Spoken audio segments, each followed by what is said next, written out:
We have been through 3 small videos. We looked at the basics, we looked at playing a few pot matches, kind of see how everything works.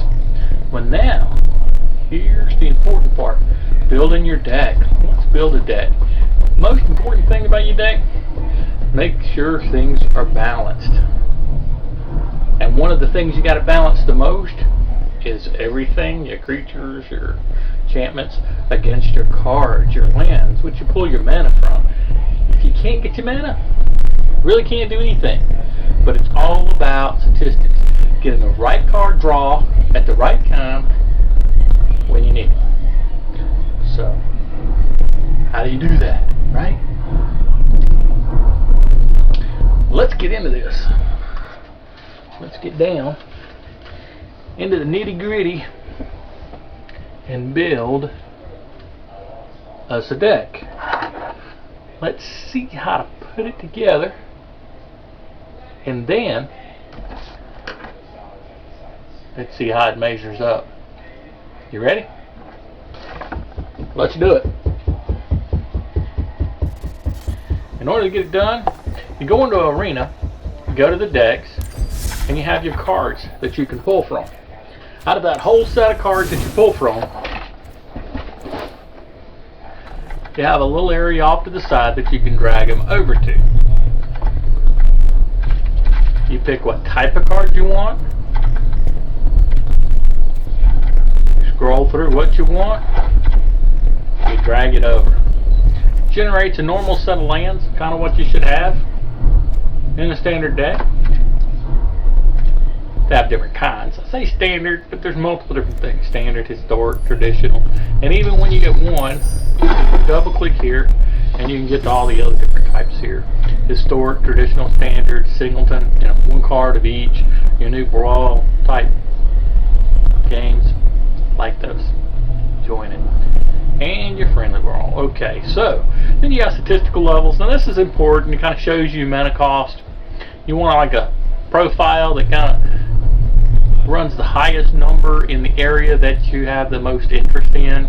If you want to do an aggressive deck, you want those small cards to come out fast. But then if you want big, powerful cards that you got to work into, you're going to want the higher cards, but you're still going to need some lower cards. You got to figure out how to balance this through your creatures. But you hear all kinds of different ways and methods of doing this, but they overlook, or underestimate your ability to pick lands. Now that's one of the key things here. It generates a 24. So let's just think about this. So we'll pull up a calculator, and this is an easy way to do it. So if you change the size of your deck, it still works, but try to stay within 60. I'm telling you. What you want is the card that you pick. The nice ones, the big bombs, everything you want to try to get to play. If you got too many cards, it's going to be so hard to luckily get that draw. Reduce the whole overall set, and then it's more likely that you'll get that card during your card draw.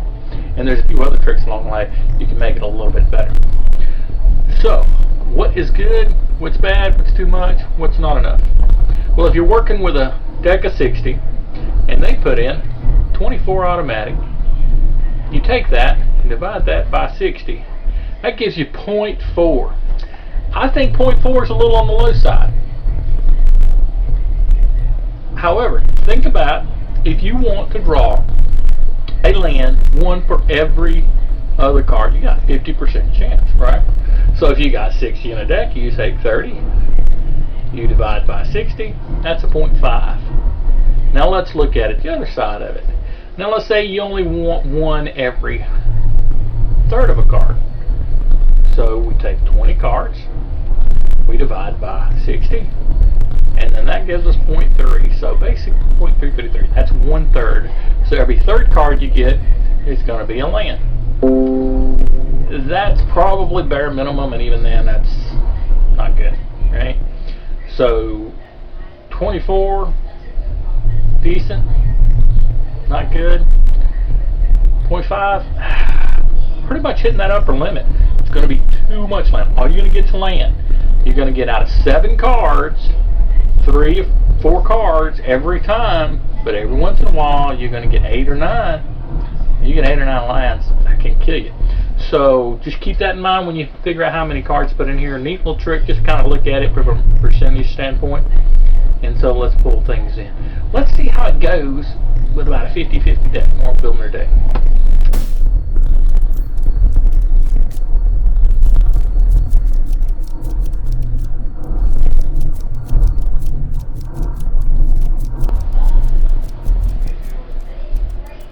Alright, so we got some lands.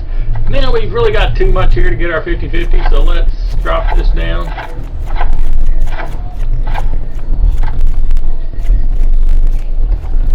Now, we still got our 30 lands.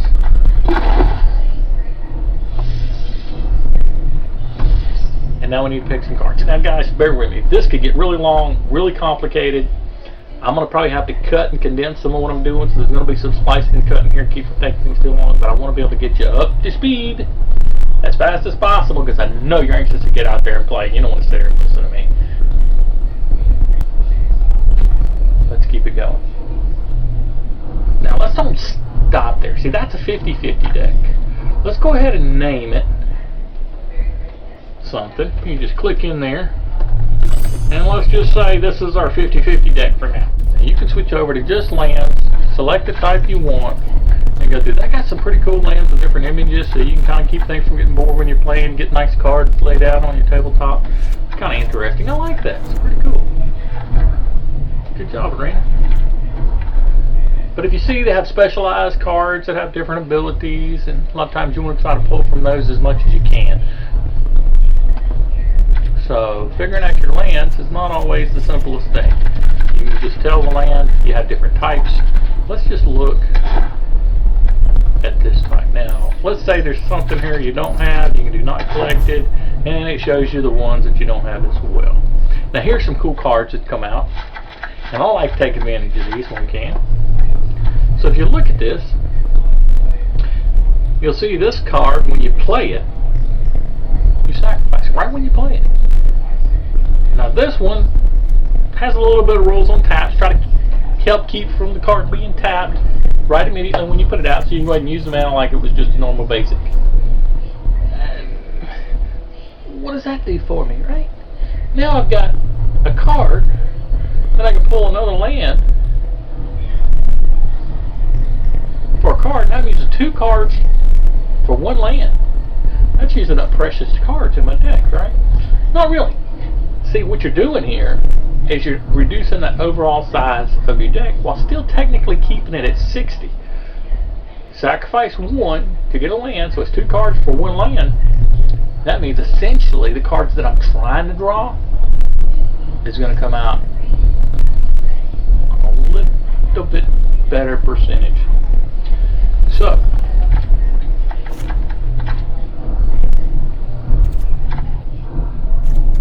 we're going to build the deck. You have different mana types.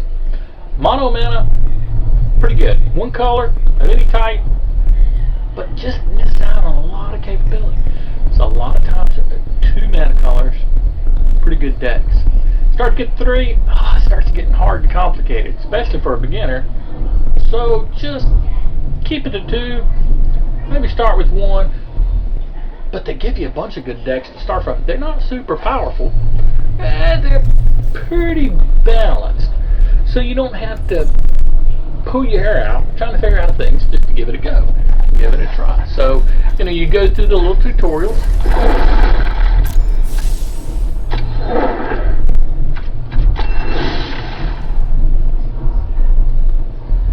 and they'll give you a lot of these standard decks ready to get out there and get started playing. But if you want to come do something special, build a play out, maybe get a draft or anything else, my special unbreakable decks here that I'm working with, you can do that. And that's where the real fun comes in. So, and that's where you win and lose the game. So you've got to get in here, build you a deck.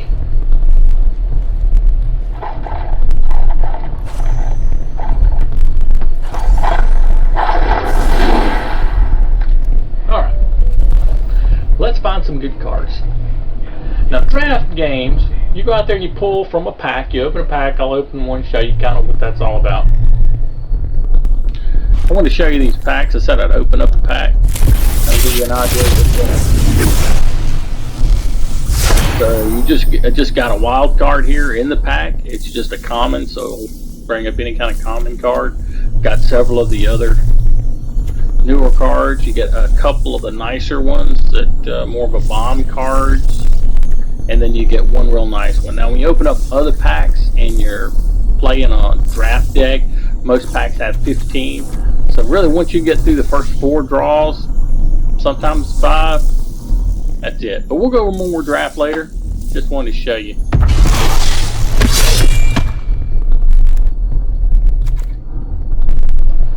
You're not always going to get that bomb. In a normal packs, 15 cards in a pack. Reality, mimic that for draft. Get your 15 cards, you go through the first 5 picks. You're going to start getting to the dregs, the leftovers, picking what you want. So you got to figure out what to pick first, and then you got to figure out how to get everything to work together. And I've heard things, bread's one of those. You'll probably hear that kind of stuff. I like bacon, but I'll do a draft deck, some draft games later. Let's just get you building a deck, but it's still kind of similar rules when you still want to put this together, but you got things to pull from. You don't have to just take what you get by chance. But you're going to want some bomb cards.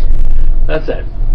Big card, low cost, lots of abilities, and a lot of different things, whether it's flying, enchantments, any kind of artifacts, that kind of stuff. And we'll look at some of those here building the deck. So let's get some bombs, then kind of build. You get your ratio of your land that you want.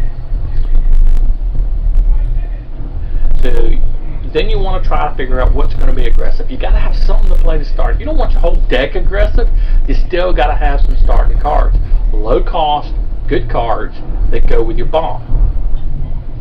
The other thing is combos. You got to get them to work together. These cards have so many capabilities. But without doing combos, you'll lose out. Combos win the game. And then what's left over, all the other stuff, you want to keep in color and find ways to support what's going on. So pretty much, bacon. Alright, let's get this deck built. Now we want a theme. You want some kind of combos that work together. We're going to try for building life and using that life to build our creatures. So getting creatures out that can grow. So not real big costing creatures, lower creatures that we can get out and start using to defend, but then grows into those larger creatures. So that kind of takes a little bit of time and a few cycles there. And I know just the card to build the deck around. Gideon's Company. It's a good card. Grows real fast. 2+1s for every life that you get. You can put it out there. Works well with planeswalkers. Gideon Plains. So that's going to be one of the staples. We're going to want cards that are similar to that to build this deck around. Here's another one. Twin Blade Paladin. Really good card. If we get above 25, gets this double strike, really nice. That double strike kind of gets first strike, which is a really good thing. But it can go from 3 or 4 type +1/+1s, power and toughness, and then all of a sudden you just get that double strike and go to a 6 or a 7 as soon as you get your life up. So a really good card to have for this kind of deck. So here's a Gideon Planeswalker. There's more than one. Oath Sword doesn't really fit into our deck. I mean, it gets plus, it helps creatures grow, but based off multiple attacks, we don't have a lot of creatures trying to play all at once. We're trying to get some big creatures, get a few out there, get big creatures, get them growing, and it doesn't really help with life. So not quite what we're looking for. But there is the Gideon Blackblade. This is exactly what we're looking for. Low cost, you get him out there, really helps with life, turns into a creature himself, attacks with indestructible, and can give life link to another creature. Vigilance are indestructible. So something we can get a choice. So really good card to have.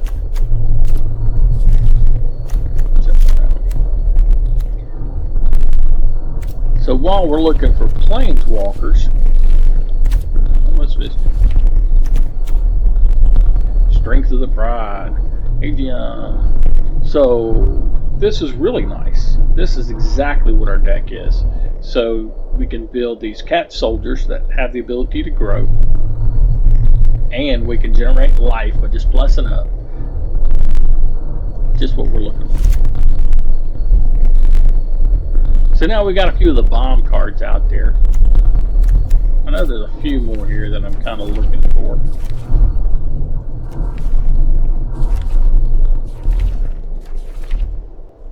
Now here's one of the newer ones. So this is kind of a support card, kind of go along with the other ones. I kind of want to see how this one plays. It's Daxius, Blessed by the Sun. I think it'll do well. Generates life whenever a creature enters the battlefield or dies.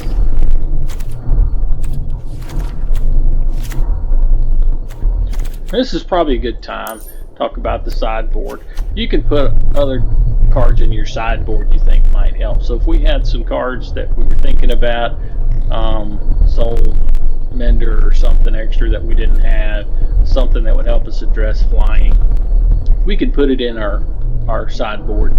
That's used, say if you play one of these games where you're doing best 2 out of 3, you play one game, you see how the opponent's deck's going to play, you make some changes to kind of combat that type of deck, whether it's generating a lot of creatures real fast, has a lot of flying, you may want to fly into combat some of the flying, putting that kind of thing in the sideboard. And there's other cards that have abilities, allows you to pull cards outside of your deck, put in your deck, it comes out of your sideboard. So you're going to want something in your sideboard. Since this is legendary, we'll put another one on here. Just kind of save it in our side deck just in case it seems like we like that card.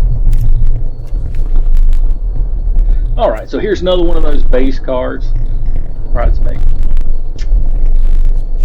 What we want.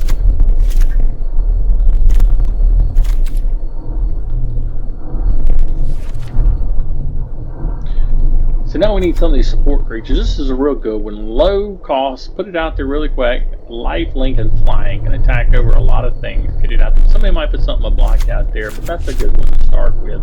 This other one is this Soul Mender. We probably want a few of these Soul Menders in our deck. So we'll put 3 of those in there at this point. The thing about it is it doesn't even have to attack. You just get it in the battlefield, you can generate life and start helping your other creatures grow. So some of this low cards that we can get out real fast. So now we're already at 51 cards. Here's another one of these good support cards. Inspirational Arthur. So whenever a creature enters the battlefield,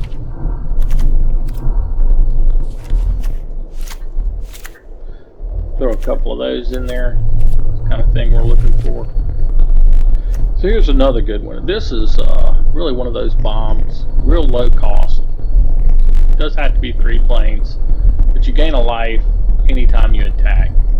Good card to have, but it's legendary. So we're on one. Maybe we'll put one in the sideboard.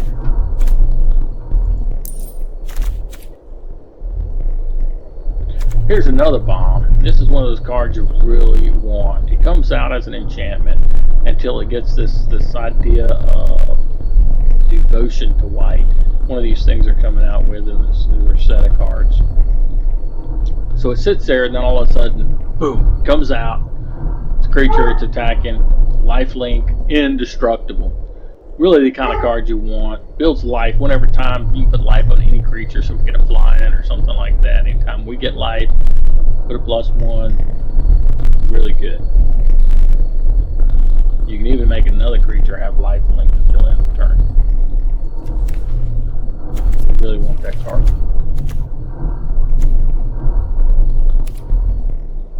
Alright, so we're at 55 cards now.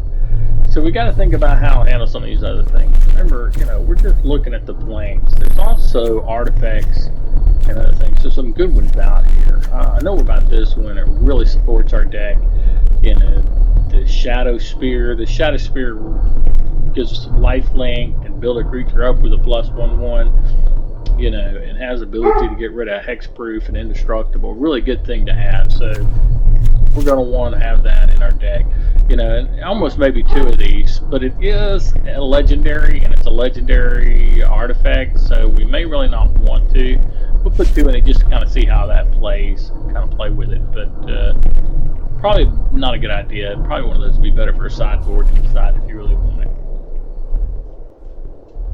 But now we haven't handled all of our threats yet, you know, so there's still some threats that we need to address. We haven't done anything to get rid of, you know, creatures, artifacts, or any kind of enchantment. So that's something we're really going to need. So really nice to have a couple of these small cards. Low power artifact enchantments to be able to go in here and get rid of these. Now we still need something. This is alright. I mean, it's low cost, but has to be creature over 4 power. Kind of circumstantial card for removal. We probably want some kind of better removal. Pacifism, that's a good one. We ought to throw a couple of those in there. We can do an enchant. Doesn't really remove them. Still have some abilities. Still creatures, so not as good as putting them in a graveyard or exiling them or something along those lines. But still good to have. So now we're at 61 in our deck. So we really got more than we should have. So we've got to think about what we're going to take. You don't want to get more than this 60 cards. You really want to keep the deck small. Stay within that 60. How do we get a Pegasus?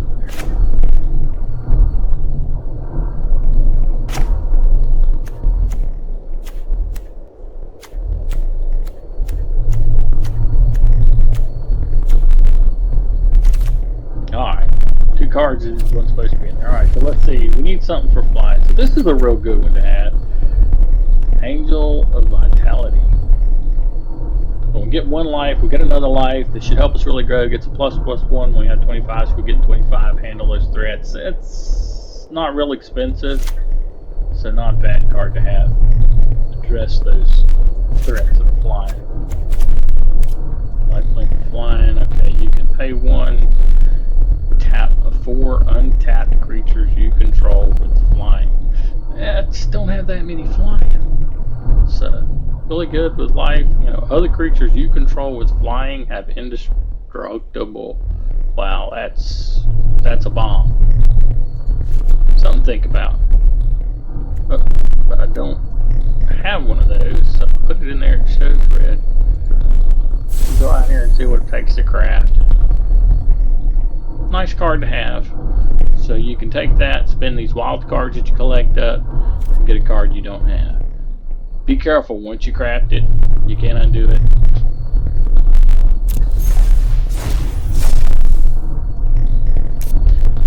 Here's a unique one.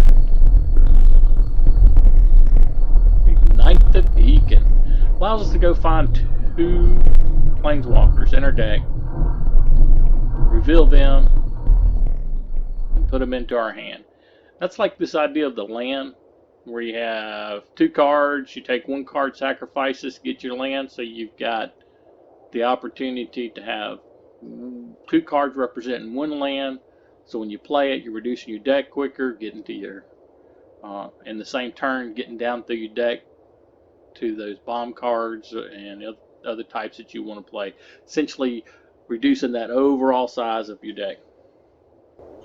And if we look at our deck, we've got a little too much creatures in here right now. So if we go through this, this is a pretty decent card, supports things, but it's not as good as some of the other ones that we have. This Daxian kind of takes the place of one of these, so, you know, and it only does when the creature comes out. So I'd rather have more Daxians, but legendary can't really put one on the field. But I think we'll go ahead and remove one of those. And if you look at our statistics and how things are laid out, we've got kind of distribution across these lower fields. We've got a little bit higher on the 2 levels, so maybe we could kind of pull back a little bit there, reduce some in our deck. So we want to look at some of these low cards, 1s or 2s. So I think we don't really need 6 of these. Healing Hawk is pretty good, but it has to attack. Something comes and blocks. This Soul Mender, that's better. Just get it on the battlefield. I think we'll just get rid of one of the Healing Hawks. I think that'll do pretty good.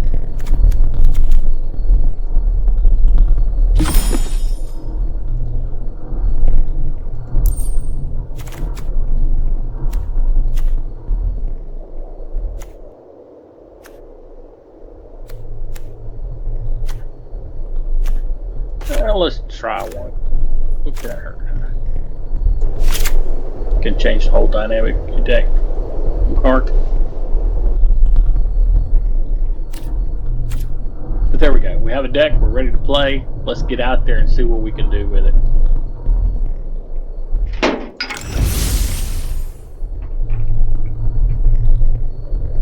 Alright, before you get out there, you may want to get out there in some bot matches, see how these cards play. I can take a deck like this,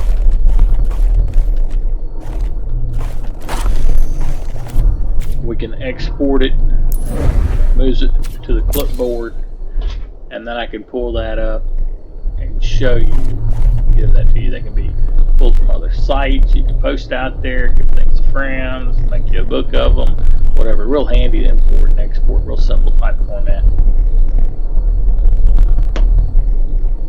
But just remember, get out there, you might want your goggles, because it's going to get messy. And thanks for watching.